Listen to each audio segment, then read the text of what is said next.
मैं N Khandelwal teaching physics from last 12-13 years. मैं आपको बताता हूँ बेटा कि कैसे फिजिक्स के अंदर जो है प्रैक्टिकल जो हम ले रहे हैं 10-12 सालों से, उसके अंदर आपको किस तरह से प्रैक्टिकल में लिखना चाहिए। तो सबसे पहले मेन पॉइंट में बता देता हूँ।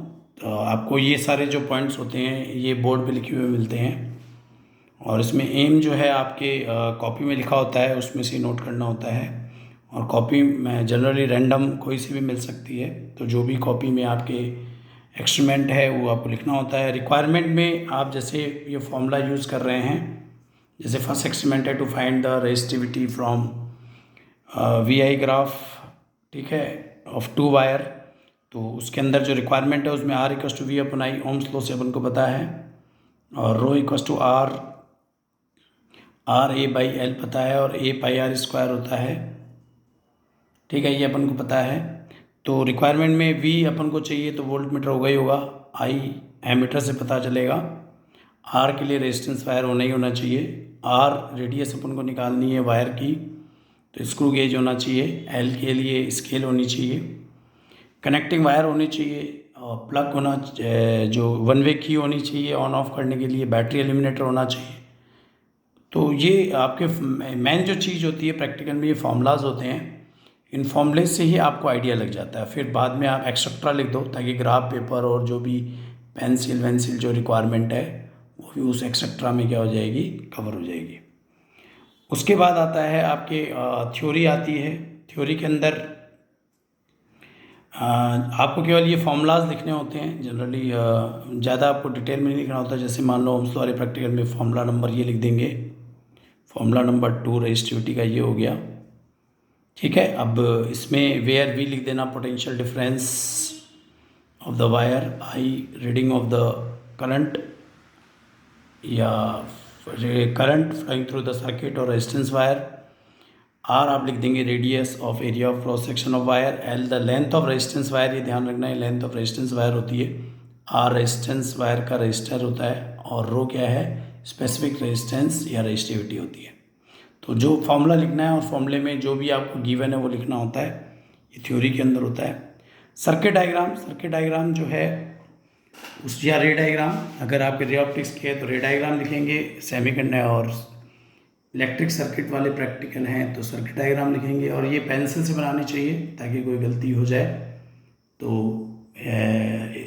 रब कर सकें अपन, इरेज कर सकें। और ये जो सर्किट डायग्राम है उसके लिए आप पूरा ज्योमेट्री बॉक्स साथ लेके आएंगे ताकि कोई भी स्केल पेंसिल रबड़ किसी से मांगना ना पड़े, ठीक है ना, और अपना टाइम वेस्ट ना हो। तो ये ध्यान रखें और लाएं, और अपना अपना लाएं, किसी को ना ले ना दें, तो ये ज़्यादा बेस्ट है। तो सर्किट डायग्राम भी अपने हिस्से से निकल जाएगा, जैसे अपन को सर्किट डायग्राम आर और वी से पता चल जाएगा, जैसे R equals to V upon I है।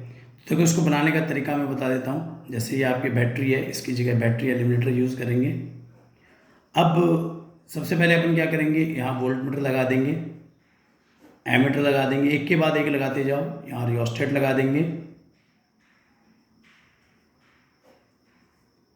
इस तरह से लगा देंगे। देखो आप यहाँ ये वोल्ट मीटर, ये एमीटर, ये रियोस्टेट लगा देंगे, और ये अपने यहाँ की लगा देंगे, एक के बाद एक लगाएंगे, और यहाँ पर आप रेजिस्टेंस वायर ऐसे लगा देंगे। ये वोल्ट मीटर के दोनों टर्मिनल से कनेक्ट हो जाता है, और ये प्लस को इस प्लस से कनेक्ट करेंगे, और इस माइनस को ये माइनस से हो जाएगा। इसी तरह से इसके प्लस को एमीटर के प्लस से, इसके माइनस को माइनस से कनेक्ट करेंगे, ठीक है। तो इस तरह से ओम्स लॉ का जो, अब इससे आई निकल जाएगा, आई चाहिए तो वो इससे निकल जाएगा। 5 रीडिंग लेनी है, करंट को कंट्रोल करना है तो ये रियोस्टेट से निकल जाएगा। वी जो है वोल्ट मीटर बता देगा आपके, वी वोल्ट मीटर बता देगा, ठीक है। तो इस तरह से अपन ये सर्किट बना सकते हैं। अब इसमें ये कुछ जरूरी नहीं है कि बुक के अकॉर्डिंग हो, ये जो रिक्वायरमेंट अपन को फॉर्मूले से पता चल जाएगा। वी के लिए वोल्ट मीटर, आई के लिए एमीटर, 5 रीडिंग के लिए रियोस्टेट लगाएंगे, करंट चाहिए तो ये लगाएंगे, ऑन ऑफ के लिए की लगाएंगे, ठीक है। और इसमें रियोस्टेट में कोई प्लस माइनस नहीं होता है, बस ये ध्यान रखना है एक वायर ऊपर जुड़ेगा और एक वायर नीचे वाले टर्मिनल से जुड़ेगा, ठीक है। ये एक सर्किट डायग्राम हो गया। अब उसमें ऑब्जर्वेशन टेबल देख लो। ऑब्जर्वेशन टेबल के अंदर अपन को करना क्या होता है, फिफ्थ जो टॉपिक है ऑब्जर्वेशन टेबल।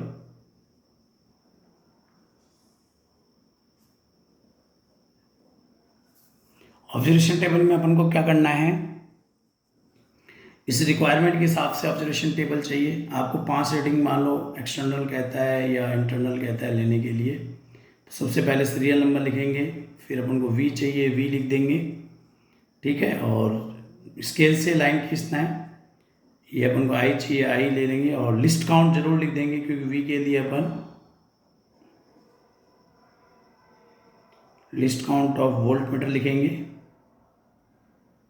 वो क्या होगा, वो आपके डिवाइस पे डिपेंड करता है। ये लिस्ट काउंट अगर आपके डिवाइस है तो ज़रूर लिख देना।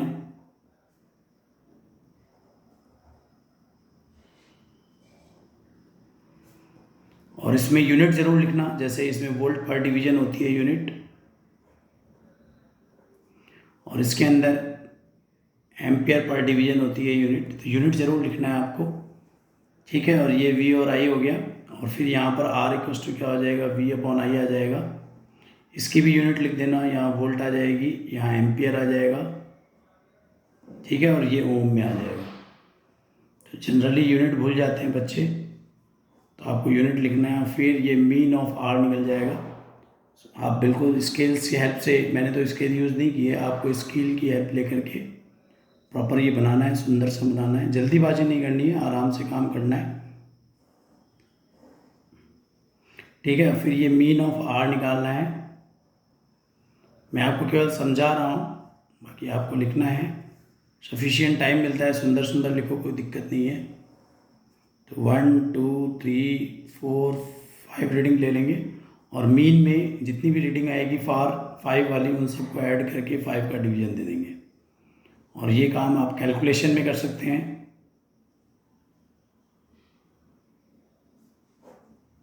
ठीक है। यहाँ केवल रखेंगे रीडिंग, कैलकुलेशन में करेंगे काम। तो इस तरह से आप इस फॉर्मूले की हेल्प से ही आप ऑब्जर्वेशन टेबल बना सकते हैं।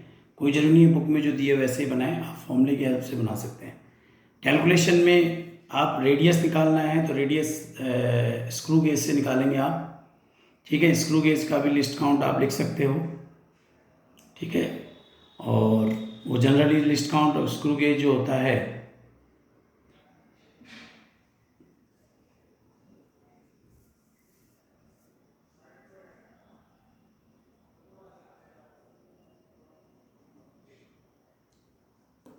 List count of screw gauge जो 1 mm अपॉन 100 होता है, और उसको 10⁻³ अपॉन 100 हो गया, तो ये हो गया 10⁻5 मीटर पर डिवीजन, ठीक है। ये लिस्ट काउंट ऑफ क्या होता है, स्क्रू गेज होता है। तो आपको ये ध्यान रखना है, जब अपन रो निकालते समय आर की वैल्यू जो रखेंगे वो इस फॉर्म में रखेंगे, मीटर में रखेंगे, क्योंकि अपन को ऐसा यूनिट में रेजिस्टिविटी निकालनी है, तो आर को जो है वो मीटर में रखना है, ठीक है। आर, ये जो आर है कैलकुलेशन में, ये जो आर है वो ऑब्जर्वेशन टेबल से आ जाएगा।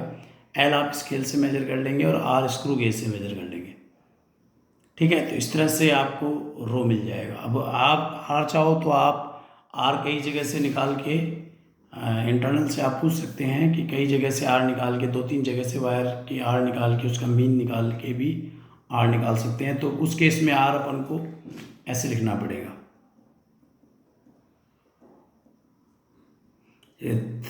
3 जगह से निकाला अपन ने तो मीन निकालना पड़ेगा, ठीक है। वो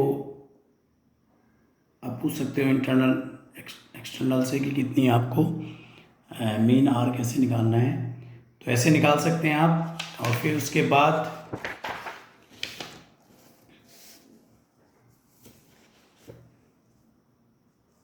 जो रेजिस्टेंस है आर इक्वस टू वी आई में ग्राफ खींचना है आर निकालने के लिए। तो देखो ये वी आई होगा, ये ग्राफ होगा। आप यहाँ पर अकॉर्डिंग टू जो आपकी रीडिंग्स हैं उसके हिसाब से स्केल लेंगे। यहाँ पर ये वी ले लेंगे आपके, ठीक है। जनरली 0.5 पे ले लीजिए, जैसे यहाँ पर 0.5 एम्पियर हो गया, ये 1 एम्पियर हो गया, ठीक है। ये 1.5 हो गया, ये 2 हो गया, क्योंकि 3 तक होता है मैक्सिमम। ये 2.5 हो गया और ये 3 एम्पियर हो गई, स्केल हो गई। इसी तरह से ये भी अगर 3 वोल्ट का है आपका तो 0.5 हो गया, 1 वोल्ट हो गया, फिर 1.5 हो गया, 2 वोल्ट हो गया, 2.5 हो गया, 3 हो गया। तो इसमें जो भी पॉइंट्स हैं आपके ऑब्जर्वेशन से लिख करके ऐसा ग्राफ आना चाहिए। फिर इसका जो टेन थीटा आप निकाल सकते हैं, जैसे ये आपके V हो जाएगा और ये क्या हो जाएगा आपके I हो जाएगा। तो R इक्वल्स टू V/I, वो टेन थीटा से निकल जाएगा। और 2 वायर दे रखे हों तो दोनों वायर के लिए ये प्रोसीजर फॉलो करना पड़ेगा अलग अलग। पहले एक वायर के लिए कर लेना, फिर दूसरा वायर के लिए कर लेंगे, ठीक है। तो इस तरह से अपन टेन थीटा से भी R निकाल सकते हैं, ठीक है। उसके बाद अगर आपको जैसे प्रिकॉशंस, रिजल्ट तो कोई दिक्कत ही नहीं, रिजल्ट में आपको यूनिट लिखना है। जैसे रेजिस्टिविटी निकाल रहे हैं तो जो भी आपकी रेजिस्टिविटी है वो ओम मीटर में होगी, ठीक है। रेजिस्टिविटी ओम मीटर में आनी चाहिए, तो ओम मीटर यूनिट के साथ लिखेंगे। प्रिकॉशंस हैं, लास्ट रिजल्ट आप लिख लेंगे। प्रिकॉशंस में आपको ये ध्यान रखना है, प्रिकॉशंस जनरली जो आपने लिए हैं, तो जनरली है जो आपके बुक में लिखे हैं वही लिखें जो आपने लिए हैं, क्योंकि कनेक्शन शुड बी प्रॉपर और connection should be screw terminals screw should be tight लिख सकते हैं। Reading should be taken vertical in ammeter and voltmeter, ठीक है। और during the taking reading we should carefully count the number of division in ammeter and voltmeter. तो ये जितनी भी प्रिकॉशंस हैं वो आप रख सकते हैं। और अगर वायर गर्म हो जाता है, इफ वायर बिकम्स हॉट, तो आपको उसके हाथ नहीं लगाना है, we should not touch the wire. ये आपकी क्या है, प्रिकॉशंस हैं। अगर आप रीडिंग नहीं ले रहे हैं या बिफोर कनेक्शन पावर सप्लाई क्या होनी चाहिए, ऑफ होनी चाहिए। तो ये जो चीज़ें हैं ये प्रिकॉशंस में आती है, ठीक है। सोर्स ऑफ एरर क्या हो सकता है, सोर्स ऑफ एरर वो होते हैं जो कि अपन जनरली लैब में काउंट नहीं कर सकते हैं। फॉर एग्जांपल इफ अपन ये कह सकते हैं कि जो temperature, effect of temperature on the resistance due to the surrounding effect of temperature on the resistance due to the heating of wire,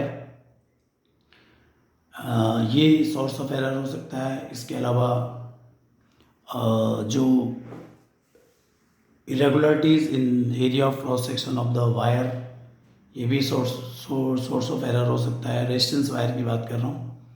तो ये सब जो होते हैं ये सोर्स ऑफ एरर होते हैं।